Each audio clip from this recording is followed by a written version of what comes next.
Assalamualaikum warahmatullahi wabarakatuh. Hamdan wa syukranillah, salatu wassalamu ala rasulillah, la haula wa la quwata illa billah, amma ba'd.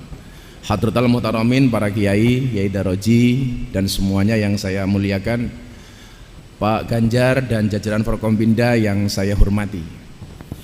6 bulan yang lalu saya masih ada satu pengajian off air di Pekalongan. Di tengah-tengah saya ngaji, saya ditelepon oleh seseorang yang sangat saya kenal. Beliau adalah Gubernur Jawa Tengah. Sengaja telepon beliau saya angkat di tengah-tengah pengajian. Yang pertama ya karena saya cinta dengan Pak Ganjar. Saya katakan dengan Pak Ganjar, cintaku padamu memang tidak seindah surat cinta untuk setarlah, tapi yakinlah cintaku padamu lillahi ta'ala. Kenapa saya angkat telepon Pak Ganjar di tengah-tengah saya pengajian? Akan saya tunjukkan kepada jamaah bahwa memang harus ada sinergi antara ulama dengan umaro. Di musim kayak gini kita harus manut dengan pemerintah. Di musim seperti ini kita harus manut dengan pendapat ahli. Ikutlah pendapat ahli, jangan ikut-ikutan orang yang ahli berpendapat. Karena hari ini di medsos itu orang semuanya mampu untuk berpendapat. Saya menghormati Mas Ganjar menghormati saya, jatuhnya adalah mahabbah, rasa cinta. Maka kemudian tadi mengingatkan ketika ada salah. Saya menganggap Pak Ganjar ini pemimpin yang kemudian menjadi teman. Lah, teman tentunya mayadulluka alal khairi, yang menunjukkan kamu atas kebaikan. Maka begitu beliau telepon saya, Gus Miftah ini masih pandemi, tolong direm dulu. Ya saya manut. Demikian juga ketika saya punya kerentek, saya sampaikan kepada Pak Ganjar, termasuk kepada Presiden Jokowi. 2 minggu yang lalu nama saya menjadi trending topik kedua di Twitter. Di bawahnya Mbak Wulan Guritno. Wulan Guritno trending topik nomor 1 karena kasus perceraiannya. Gus Miftah trending topik nomor 2 karena pengen menikahi Mbak Wulan Guritno. Bukan itu. Saat itu kemudian saya trending nomor 2. Kenapa Pak Ganjar? Karena saat itu saya memberikan masukan kepada pemerintah, dalam hal ini Presiden Jokowi, terhadap perpres legalitas miras. Tapi tentunya kemudian kita sampaikan dengan cara yang baik. Karena model saya ini orangnya seneng guyon. Waktu itu saya bilang, Pak Presiden mohon ditinjau ulang. Kebetulan saat itu saya ditelepon sama Pak Kiai Said Agil Sirot. Saya mohon ditinjau ulang. Minuman keras yang boleh dikonsumsi dan halal cuma satu Pak Presiden, apa? Es batu. Walaupun kemudian tujuannya baik, maka ketika konferensi pers di PBNU bersama Kiai Said saya sampaikan, ini tujuan Presiden bagus untuk nambah devisa, tetapi dengan cara yang menurut kita kurang bagus. Maka saya sampaikan, kalau tujuanmu belum berhasil, rubah caranya, tapi jangan rubah tujuannya. Nah, tadi Gus Miftah sih nggak ada larang gue loh Pak Imam. Maka posisi kita dengan pemerintah, ketika kemudian terjadi seperti ini jelas bahwa perintah atiullah wa atiur rasul wa ulil amri minkum, perintah taat kepada pemerintah itu nomor 3. Setelah taat kepada Allah, kepada Rasul, baru kemudian kepada pemimpin. Artinya apa? Taat kita kepada pemimpin itu dilandasi karena ketaatan kita kepada Allah dan kepada Rasulnya. Maka begitu pemimpin-pemimpin ini ada salah, kewajiban kita adalah watawassaw bil haq watawassaw bis sabr. Saya mencatat beberapa hadis yang kemudian bisa kita jadikan dalil bagaimana kemudian kita harus memahami posisi pemerintah. Yang pertama dikatakan la ta'ata fi maksiatin innamat ta'ah fil ma'ruf. Kita tidak boleh taat kepada pemerintah ketika ada kemaksiatan, tetapi ketaatan itu adalah kepada kebaikan. Maka posisinya kemudian adalah orang-orang Ahlus Sunnah wal Jamaah menempatkan diri sebagai orang-orang yang moderat. Maka ayatnya kemudian dikatakan wa kadzalika ja'alnakum ummatan wasaton. Saya pengen anak-anak SMK memahami konsep wasatiyah, konsep moderat. Kalau kemudian bahasa Pak Sigit di presisi itu adalah moderasi. Jadi istilah deradikalisasi Mas Ganjar di kepolisian hari ini diganti dengan istilah moderasi dengan bahasa yang lebih halus. Wa kadzalika ja'alnakum ummatan wasaton. Umat yang tengah-tengah. Dan luar biasanya ayat ini terletak tepat di tengah-tengah surat Al-Baqarah. Adik-adikku di SMK, Anda pahami kalimat ini, ummatan wasaton, umat yang moderat. Posisinya adalah bahwa Ahlus Sunnah wal Jamaah hadir di Indonesia, dalam hal ini mohon maaf, melalui Nahdlatul Ulama itu dengan 2 agen dan 2 agenda, 2 misi. Misi pertama adalah misi keagamaan, kemudian misi kedua adalah misi kebangsaan. Misi keagamaan mensiarkan akidah Ahlus Sunnah wal Jamaah dan menjaga keberlangsungannya. Kemudian misi kebangsaan adalah menjaga kesatuan, menjaga negara kesatuan Republik Indonesia. Maka dalam sejarah Ahlus Sunnah nggak ada, Mas Ganjar, itu melawan pemerintah atau menjatuhkan pemerintah yang sah.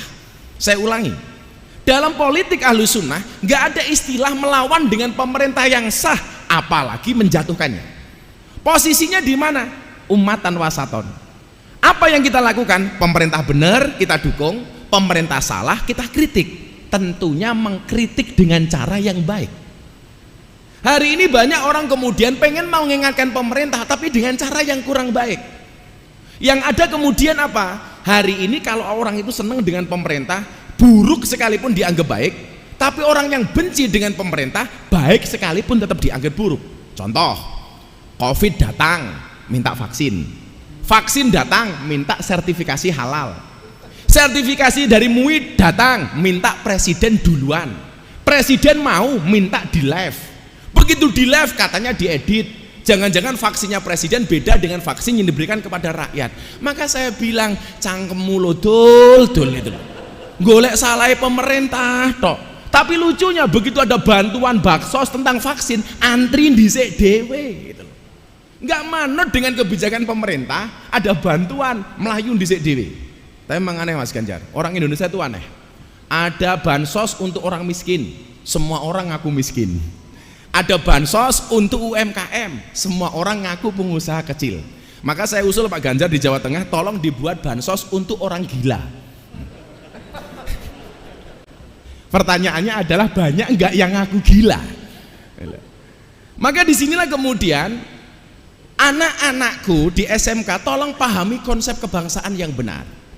Hari ini saya sampaikan ada 4 peta saya yang menggambarkan pola keberagamaan dan pola kebangsaan di Indonesia. Di Indonesia. Karena saya memang komitmen betul dengan pandangan-pandangan kebangsaan. Karena sebelum berangkat haji, Hadratus Syekh Mbah Maimun Zubair video call kepada saya, beliau berwasiat 2 hal. Miftah, ngajimu di klub malam, di tempat anak-anak seperti itu tolong dilanjutkan. Yang kedua, konten ngajimu tolong diperbanyak kebangsaan. Ini beliau telepon saya 3 hari menjelang Hari Raya Idul Fitri. Maka hari ini saya mencatat petanya seperti ini, Mas Ganjar dan Bapak Ibu sekalian. Yang pertama, pola beragamanya, amaliyahnya Ahlus Sunnah wal Jamaah, tetapi pandangan bernegaranya adalah Pancasila. Sekali lagi saya ulangi, amaliyahnya Ahlus Sunnah, tapi pandangan politiknya adalah Pancasila. Bernegaranya adalah Pancasila. Yang pertama. Yang kedua, pola beragamanya Ahlus Sunnah, tetapi pandangan bernegaranya khilafah. Dan ini yang paling menipu. Kenapa? Karena amaliyahnya sama dengan kita, Pak. Amaliyah podo, tetapi pandangan politiknya berbeda. Kita Pancasila, kelompok ini khilafah. Dan ini ada di Indonesia. Kemudian yang ketiga, pola beragamanya Wahabi, tetapi pandangan bernegaranya Pancasila. Dan orang-orang seperti ini jangan kita musuhi. Kalau kemudian kita berbeda soal amaliyah, dibolehkan kok. Kita berbeda amaliyah dengan orang Wahabi, boleh. Orang Wahabi beda dengan kita, boleh. Yang nggak boleh itu saling menjelekkan. Maka semalam saya pengajian orasi kebangsaan. Saya punya acara Pak Ganjar namanya orasi, obrolan realita dan masalah hati. Ini saya sampaikan di kafe-kafe. Konsepnya ada kafe buka, saya nggak ngaji, saya datang saja dengan protokol kesehatan, dengan terbatas, saya sampaikan soal kebangsaan. Saya sampaikan di Indonesia hari ini, kemudian ketika berbeda dianggap musuh. Tolong Anda orang Ahlus Sunnah jangan memusuhi orang Wahabi. Toh pandangan politik mereka masih Pancasila. Dan kita diperbolehkan untuk itu. Yang keempat, pahamnya Wahabi, beragamanya Wahabi, dan pandangan bernegaranya adalah khilafah. Kalau ini gampang banget untuk ditandai. Lah, sebenarnya yang paling ideal tinggal di Indonesia siapa? Ahlus Sunnah dan dia Pancasila. Dan yang paling menipu adalah nomor 2, Ahlus Sunnah tetapi pandangan politiknya adalah khilafah. Maka saya tekankan, ketika acara terakhir saya dengan Pak Ganjar, kebetulan Pak Ganjar waktu itu nggak bisa hadir, nggak bisa rawuh karena ada Mbak Puan menerima Dr. Honoris Causa. Saya kaget, ada seorang guru di Kudus yang mengatakan apa? Indonesia itu kalau mau baik menjadi negara-negara seperti Arab Saudi yang menganut paham khilafah. Saya tanya sama dia, Bapak ASN? Iya. Bajunya seragamnya ASN. Waktu itu yang hadir ada Bu ya, ASN. Debat sama saya di atas panggung Pak. Anda ASN? Iya. Dari mana Anda punya data kalau Arab Saudi itu khilafah? Di sana kan dasarnya Al-Quran dan Al-Hadis, benderanya la ilaha illallah Muhammadur Rasulullah. Saya bilang, Mas, dolanmu kurang adoh, turumu kurang bengi, kopimu kurang pahit gitu. Kenapa? Arab Saudi itu bukan negara khilafah, tapi negara al-mamlakah, kerajaan yang konsepnya beda dengan khilafah. Maka kemudian saat itu Mas Ganjar, saya ngelus dodone istri saya, ya Allah, ASN masih ada yang berpaham khilafah.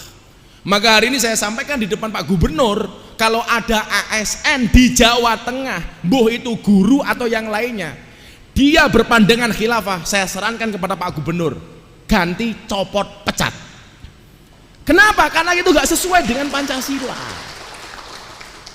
Maka adik-adik kemudian pahami, di musim pandemi seperti ini, orang takut mati itu menjadi tinggi. Makanya gara-gara takut mati, orang kemudian sadar untuk beragama. Jangan sampai kemudian adik-adik saya di SMA, adik-adik saya di SMK, Anda salah milih guru. Gus Miftah sering mengatakan apa? Orang yang salah pergaulan itu lebih gampang dinasehati daripada yang salah milih pengajian. Kalau saya kemudian menasehati dulu mbak-mbak saya di Sunan Kuning, ini wali yang paling menyenangkan, Sunan Kuning, dulu sebelum tutup, saya lebih gampang menasihati mereka daripada orang yang salah milih pengajian. Maka kemudian dicontohkan bagaimana kita milih guru yang tepat, seperti dicontohkan oleh Imam Asy-Syafi'i radhiyallahu an. Bagaimana kemudian beliau mencari guru yang tepat? Karena gurumu akan menentukan bagaimana nasibmu ke depan. Disitulah kenapa seorang Deddy Corbuzier milih masuk Islam melalui Gus Miftah. Karena waktu itu saya bilang, Mas Deddy, besok Islammu itu seperti apa tergantung pintu masuknya. Kalau pintu masuknya suka marah, maka Islam akan penuh dengan kemarahan. Kalau pintu masuknya keras, maka Islammu akan penuh dengan kekerasan. Tapi kalau pintu masuknya ramah, maka Islammu akan menjadi Islam yang ramah dan menyenangkan. Saat itu Mas Ganjar, dia telepon saya, Gus, tolong saya dibimbing masuk Islam. Sudah, kamu cari guru yang lain saja. Toh teman kamu ustadz banyak. Kalau kamu pengen Islam di Istiqlal, saya teleponkan Profesor Nazarudin. Kalau mau di mana, saya silahkan. Tapi dia nggak mau Mas. Dengan mengatakan apa? Gus Miftah dulu pernah bilang sama saya, besok Islam saya seperti apa tergantung pintu masuknya. Dan saya pengen masuk Islam melalui pintu yang ramah. Dan kalau saya harus masuk Islam melalui pintu yang ramah, this is you, not others. 2 minggu yang lalu Mas Ganjar, sebulan yang lalu saya diundang di acara Kick Andy. Salah satu bintang tamunya saya, dan salah satunya lagi adalah seorang, mohon maaf, mantan pendeta dari Semarang. Selesai acara, beliau seorang rohaniawan, jadi tersangka-tersangka terpidana mati di Nusa Kambangan, kalau mau dieksekusi beliau yang membimbing. Selesai acara Pak Imam, saya diminta nomor HP. Gus Miftah boleh nggak saya minta nomor HP-nya? Kenapa? Saya tertarik dengan Islamnya Gus Miftah. Saya tertarik dengan kemudian penyampaian Gus Miftah terhadap Islam yang ramah dan menyenangkan. Boleh nggak saya minta nomor HP-nya? Saya kasih, beliau WA saya. 2 minggu kemudian saya disamperin ke hotel. Beliau mengatakan apa sama saya? Kalau Gus Miftah bisa menjawab pertanyaan saya masuk Islam. Tak marahin, jangan masuk Islam Bu. Kenapa? Jadi orang Islam itu berat Ferguson, berat. Cukup aku saja, kamu gak akan kuat.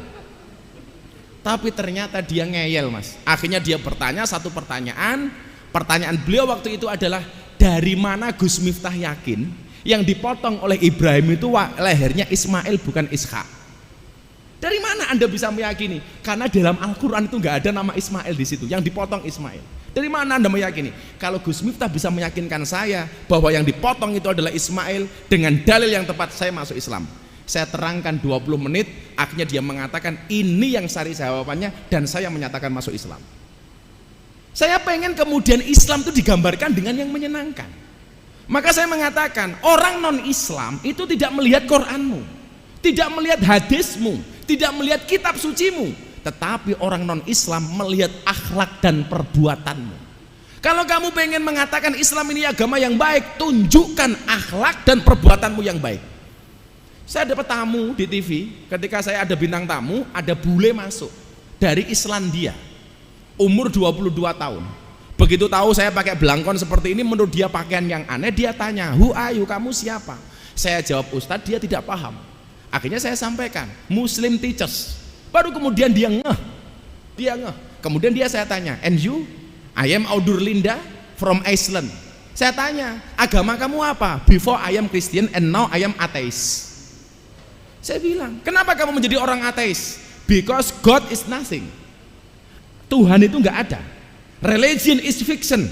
Agama itu hanya fiksi. We are believe in science. Kita hanya percaya dengan ilmu pengetahuan. Diskusi sama saya, Mas. Karena saya keburu mau syuting, dia tanya, "Kenapa sih dalam Islam perempuan kok harus berjilbab? Kenapa kemudian kita bersentuhan dengan perempuan dalam Islam kok dilarang dan lain sebagainya? Tolong Anda jawab sama saya." Akhirnya saya sampaikan, "Kamu tinggal di mana?" "Iceland." "Tahu nggak GBR, Great Britannia, Inggris?" "Ya." "Di sana punya ratu namanya siapa?" "Ratu Elizabeth." Pertanyaan saya, bisa nggak orang-orang awam di Inggris untuk berdekatan dengan Ratu Elizabeth? Nggak bisa, dia ratu, dia orang terhormat, kita nggak boleh berdekatan dengan beliau, apalagi bersentuhan dengan beliau. Saya sampaikan kepada Audur Linda, dan posisi wanita dalam Islam terhormat, bahkan lebih terhormat daripada posisi Ratu Elizabeth. Itulah kenapa Islam melarang kami untuk bersentuhan dengan perempuan. Langsung dia bilang apa, Mas? "This is so amazing for me. Sorry, I will to be a Muslim." Saat itu langsung saya syahadatkan seorang ateis dalam waktu 10 menit, Mas. Bisa dicek di Instagram saya. Maka yang pengen saya sampaikan apa? Adik-adikku, tolong carilah guru yang ramah. Jangan guru yang suka marah-marah. Carilah guru yang menyenangkan. Jangan yang menakutkan. Karena konsep agama ini akan diterima oleh masyarakat ketika agama ini disampaikan dengan cara yang menyenangkan. Sama halnya hari ini pandemi, Mas Imam. Orang-orang takut akan mati. Bagaimana kemudian mereka lupa diuji oleh Allah dalam Al-Baqarah 255, "Wala nabluwannakum bisyai'in minal khauf" ila akhiril ayah. Maka kemudian yang terjadi apa? Mereka mencari guru. Maka di saat mencari guru seperti ini, tolong Anda cari guru yang tepat. Sebagaimana Imam Syafi'i. Kalau kemudian hari ini kita dituntut untuk taat kepada pemerintah dan kita melakukan itu, demikian juga sebagai seorang murid, tolong Anda mencari guru yang tepat dan taati gurumu. Kenapa kemudian harus mencari guru yang tepat? Karena salah satu syarat ilmu itu bisa masuk ke dalam sanubari kita manakala ada ketaatan dari seorang murid kepada guru. Yang terjadi akhirnya apa? Rasa mahabbah. Rakyat mahabbah kepada pemimpinnya, murid mahabbah kepada gurunya. Kemudian timbal baliknya adalah pemerintah mahabbah kepada rakyatnya, guru mahabbah kepada muridnya. Maka dikatakan aradallah ang takuna mahbuban la muhibban. Allah mengendaki kalian menjadi orang yang tidak hanya mencintai tapi juga dicintai.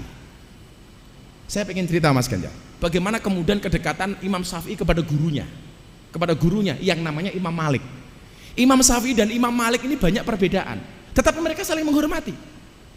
Maka kemarin rame-ramenya saya ditanya, bagaimana Gus memahamkan masyarakat terhadap posisi Habib? Apakah Habib itu harus kita taati semuanya? Apakah Habib itu semua perkataannya harus kita ikuti? Adik-adik yang anak-anak SMA, tolong pahami kalimat saya. Bedakan Habib, bedakan antara sosok dan perilakunya. Antara sosok dan perilakunya. Sosoknya Habib, zuriyahnya Kanjeng Nabi, wajib untuk dihormati. Tetapi perilakunya tidak harus ditaati. Maka saya nggak mau ada istilah kriminalisasi Habib, nggak ada kriminalisasi ulama. Karena hukum itu yang dilihat bukan sosoknya, tetapi perilakunya. Kalau perilakunya salah, maka harus ada proses hukum. Sosoknya bisa siapa? Ya bisa Habib, bisa kiai, bisa pejabat. Maka kemudian bahasa kriminalisasi ulama ini justru, mohon maaf, ini bahasa yang kurang tepat. Kriminalisasi ulama itu Pak Ganjar, kalau ngundang kiai mulai nggak diamplopi, lah itu kriminalisasi. Itu melanggar KUHP pasal 378, penipuan. Sebenarnya dikasih Gus cuma sedikit, beda lagi pasalnya 335, perbuatan tidak menyenangkan.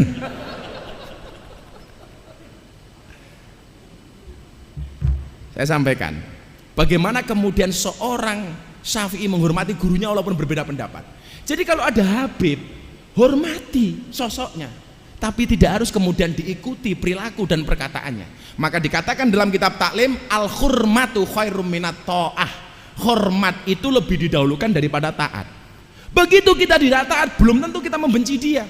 Contoh begini, yang sering saya sampaikan, imam 4, imam madhab, soal tahiyat itu kan semuanya berbeda, Mas. Imam Syafi'i, asyhadu alla ilaha illallah sampai fil alamina innaka hamidum majid. Imam Hanafi, asyhadu alla ilaha illallah, asyhadu alla ilaha illallah. Sekali naik langsung turun. Hanafi. Imam Maliki, setiap ketemu kalimat Allah tangannya diangkat. At-tahiyatul mubarakatuh shalawatu thayyibatulillah assalamualaikum ayyuhan nabi wa rahmatullah assalamualaikum wa ala ibadillah asyhadu alla ilaha illallah. Tuing setiap ketemu kalimat Allah. Imam Hambali dari awal sampai akhir tangannya digerak-gerakkan. At-tahiyatul mubarakatuh shalawatu thayyibatulillah. Gus Miftah ikut yang mana? Saya ikut pendapatnya Imam Syafi'i. Tapi bukan berarti saya membenci pendapatnya Imam Hanafi. Tapi bukan berarti saya membenci pendapatnya Imam Maliki. Saya seperti ini, asyhadu alla ilaha illallah. Demikian juga ketika Anda memutuskan menggunakan Hanafi begini-begini, boleh. Maliki begini-begini, boleh. Hambali begini-begini, boleh. Ya nggak boleh begini-begini, Mas Imam gitu. Masa tahiyat begini-begini gitu. Nah, hormati sosoknya, tapi jangan diikuti perilakunya ketika perilaku itu mohon maaf tidak sesuai dengan ajaran akidah Ahlussunnah wal Jamaah. Dicontohkan oleh Imam Syafi'i, bagaimana kemudian dia berguru kepada Imam Maliki. Akhirnya di antara mereka ada mahabbah, sampai puncak mahabbah itu anak-anakku SMK dan SMA. Imam Maliki satu malam tidur bermimpi ketemu dengan Rasulullah. Di saat itu Rasulullah mengatakan kepada Imam Malik, wahai Imam Malik, baligh salami ila Syafi'i, sampaikan salamku Rasulullah kepada muridmu namanya Imam Syafi'i. Mahabbah, sampai gurunya mimpi ketemu Rasulullah, Rasulullah nitip salam kepada Imam Syafi'i. Begitu dia bangun, disampaikan mimpi ini kepada muridnya Imam Maliki. Kamu sekarang sowan ke pondoknya Imam Syafi'i, sampaikan kepada Syafi'i, semalam saya Maliki bermimpi ketemu Rasulullah dan Rasulullah menitipkan salam untuk dia. Datanglah murid kepada rumahnya Imam Syafi'i. Pak Kiai, kula didhawuhi kali Pak Kiai Imam Malik, bilih wau dalu Kiai Imam Malik mimpi kepanggih kali Kanjeng Nabi nitip salam kali panjenengan. Ini mahabbah, Mas. Jadi puncak tertinggi dari rasa hormat itu adalah mahabbah. Saya menghormati Mas Ganjar menghormati saya, jatuhnya adalah mahabbah, rasa cinta. Maka kemudian tadi mengingatkan ketika ada salah. Imam Syafi'i dikasih salam seperti itu dari Rasulullah, senangnya minta ampun, Mas. Itu kalau surur tahadus bin nikmah, jubahnya dicopot diberikan kepada santri yang memberikan salam kepada dia. Nyoleh tak hadiah. Karena Imam Syafi'i tahu, wa idza khuyyitum bi tahiyatin fahayu bi ahsani minha. Kalau kamu dihormati, maka kamu harus lebih menghormati dia. Dikasih jubah. Sampai rumahnya Imam Malik, santrinya tersenyum dipanggil oleh Kiai Imam Malik. Kowe guyu-guyu dhewe ngopo? Nyuwun sewu Kiai, kula diwenehi jubah kalih Imam Syafi'i. Apa kata Imam Malik? Boleh nggak saya pinjam jubahnya? Untuk apa Kiai? Jubahnya Imam Syafi'i akan saya cuci dan bekas air minumnya akan saya minum. Bekas air cuciannya akan saya minum. Kenapa? Syafi'i ini bukan orang main-main. Sampai Rasulullah nitip salam kepada Syafi'i. Jubahnya dicopot, Mas. Kemudian bekas cuciannya diminum oleh Imam Malik. Inilah puncak mahabbah. Maka kenapa saya sarankan jangan sampai salah milih guru. Al ilmu bila saykhin fasyaikhu syaiton. Ilmu tanpa guru, gurunya setan. Salah milih guru, guru nembahne setan. Sampai satu ketika Mas Ganjar, saya senang cerita Imam Syafi'i itu. Imam Syafi'i mulang di masjid. Begitu mendengar muridnya mulang di masjid, Imam Maliki datang sembunyi-sembunyi, khawatir mengganggu fokus dan konsentrasinya Imam Syafi'i. Beliau berdiri di belakang tembok mendengar pengajian Imam Syafi'i. Beliau menuliskan khot di tembok Masjid Nabawi. Apa tulisannya? Man arada ilmu nafis fa'alai bi Muhammad bin Idris. Barang siapa menghendaki ilmu-ilmu yang penting, hendaknya dia ngaji dengan Muhammad bin Idris Imam Syafi'i. Begitu Imam Syafi'i keluar melihat khot gurunya, apa yang dilakukan oleh Imam Syafi'i? Beliau tersenyum, kemudian menambahkan tulisan di bawah tulisan Imam Malik. Apa tulisannya? Wa kaifa yakunu dzalik wa ana tilmidu Malik. Bagaimana saya bisa menjadi seperti ini? Wong saya ini muridnya Imam Malik. Makanya tolong ya adik-adik, di saat hari ini Anda ketakutan dengan pandemi, Anda hari ini sadar tentang agama, tolong nyarilah guru yang benar-benar tepat. Maka guru-guru ini akan mengarahkan kepada kita nggak boleh takut berlebihan dengan pandemi. Kita harus prokes, kita harus menjaga protokol kesehatan, tapi kita nggak boleh ketakutan dengan pandemi ini. Saya sering mengatakan apa? Ketuklah pintu langit dengan doa.